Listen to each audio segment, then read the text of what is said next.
Ce qui m'intéresse de distinguer ici, c'est entre l'objet mort, fabriqué, et le vivant. C'est donc quelqu'un qui tombe dans la rue, qui trébuche, et il va déchirer son pantalon, au genou souvent. Ben, on pourrait attendre tout ce qu'on voudra, le pantalon ne va pas se réparer tout seul. Il va falloir le recoudre. Si tant est qu'il y ait un endroit du pantalon souvent qui se déchire. En revanche, le genou lui-même, sous le pantalon, aura pu être touché, lui aussi.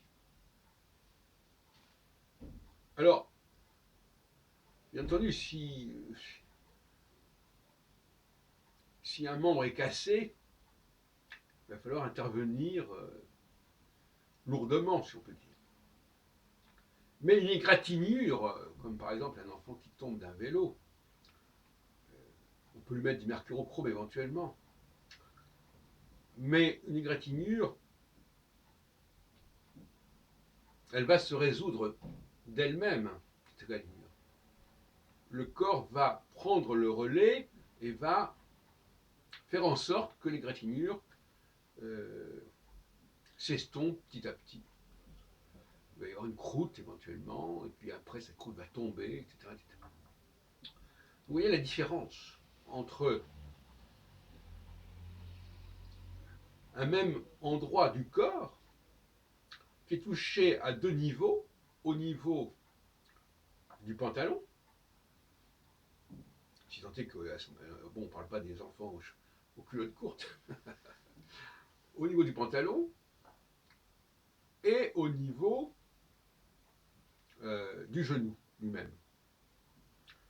Encore que les femmes aussi qui ne portent pas de pantalon, le problème ne se pose pas non plus, qui ne portaient pas de pantalon, le problème ne se posait pas non plus.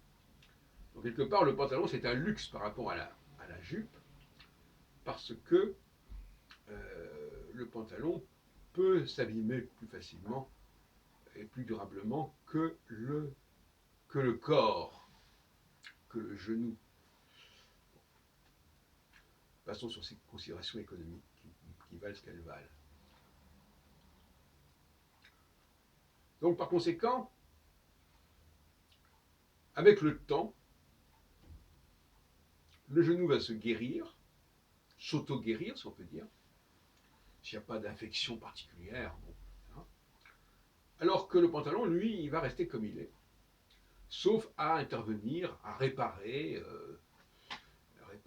non pas une réparation qui se ferait d'elle-même, comme pour le corps, mais une réparation qui implique une intervention extérieure.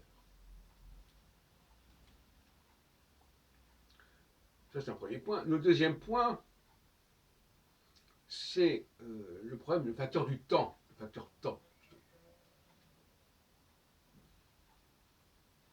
Il y a l'horizontalité, ce qu'on appelle l'horizontalité, il n'y a pas de temps, il n'y a pas de temps dans l'horizontalité. C'est l'espace, c'est l'autre, l'autre il est là, etc. Il n'y a pas de facteur temps. La verticalité, au contraire, c'est complètement lié au temps.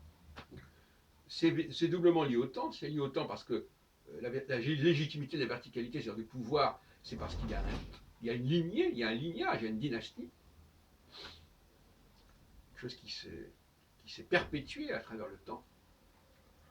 Alors que l'horizontalité, finalement, c'est je regarde l'autre, on est dans la géographie, je regarde le voisin, je convoite ce qu'a le voisin, je convoite ce que fait le voisin, j'imite ce que fait le voisin.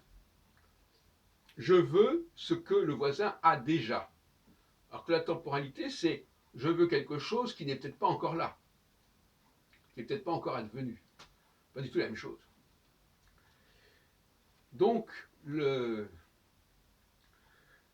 revendications souvent qu'on entend, notamment avec les Gilets jaunes, sont des revendications horizontales.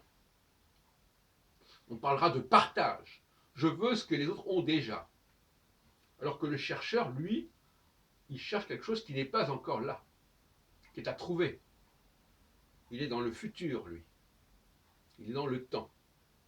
Et d'ailleurs, d'une manière générale, il y a certaines personnes, vous leur laissez du temps, elles n'avanceront pas. Ou du moins, elles ne feront rien de nouveau.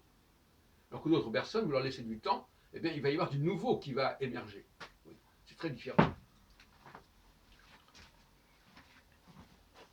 Eh bien, c'est un peu la même chose avec l'opposition que je disais tout à l'heure, c'est-à-dire un vêtement qui se déchire, eh bien, vous pouvez toujours attendre. Il faudra faire appel à autre chose qui est à côté. Alors que si le corps se déchire, s'égratigne, eh bien, avec le temps, ça va se reconstituer et ça va avancer.